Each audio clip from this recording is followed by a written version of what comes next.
Assalamualaikum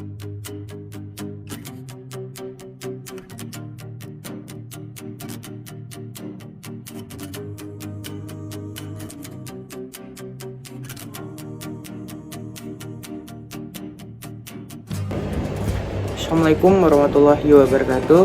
Perkenalkan, nama saya Muhammad Nazar dengan NPM 25101030110067. Saya mahasiswa dari Fakultas Ilmu Sosial dan Ilmu Politik, Program Studi Ilmu Politik.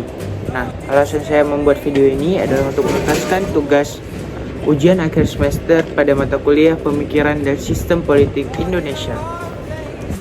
Baik, pada video kali ini saya akan menjelaskan satu isu politik terkait pelanggaran HAM.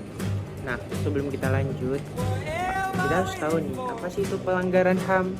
Yuk kita cari tahu sama-sama.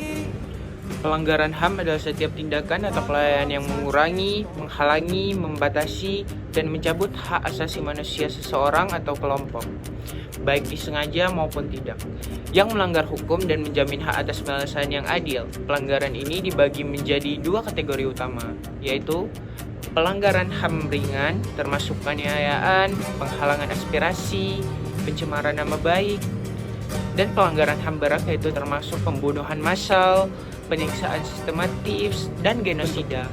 Adapun bentuk pelanggaran HAM yaitu sebagai berikut. Yang pertama adalah perbudakan, yang kedua adalah diskriminasi, yang ketiga adalah pembunuhan di luar hukum, yang keempat adalah perampasan hak keadilan, dan yang kelima adalah perampasan hak pendidikan dan kebebasan.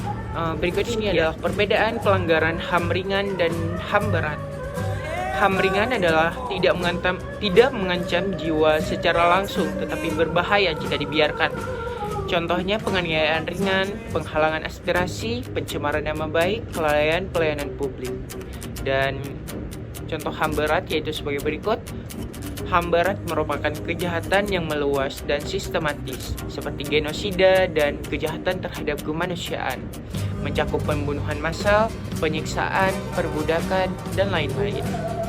Menurut Pasal 1 Angka 1 Undang-Undang HAM, hak asasi manusia adalah seperangkat hak yang melekat pada hakikat dan keberadaan manusia sebagai makhluk Tuhan yang Maha Esa dan merupakan anugerahnya yang wajib dihormati, dijunjung tinggi dan dilindungi oleh negara, hukum, pemerintah, dan setiap orang demi kehormatan serta pelindungan harkat dan martabat manusia. Pelanggaran HAM.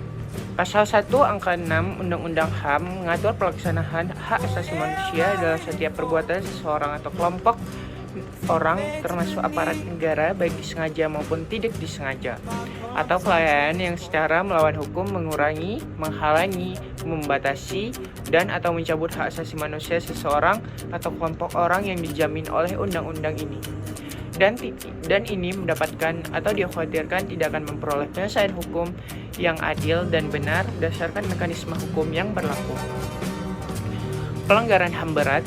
Pelanggaran HAM berat menurut Pasal 1 Angka 2 Pasal 7 Undang-Undang 26 atau 2000 adalah pelanggaran HAM yang meliputi kejahatan genosida dan kejahatan terhadap kemanusiaan.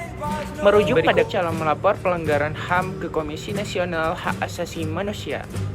Pada dasarnya, setiap orang, kelompok, organisasi politik, organisasi masyarakat, lembaga swadaya masyarakat atau LSM, atau lembaga kemasyarakatan lainnya berhak berpartisipasi dalam perlindungan, penegakan, dan pemajuan hak asasi manusia.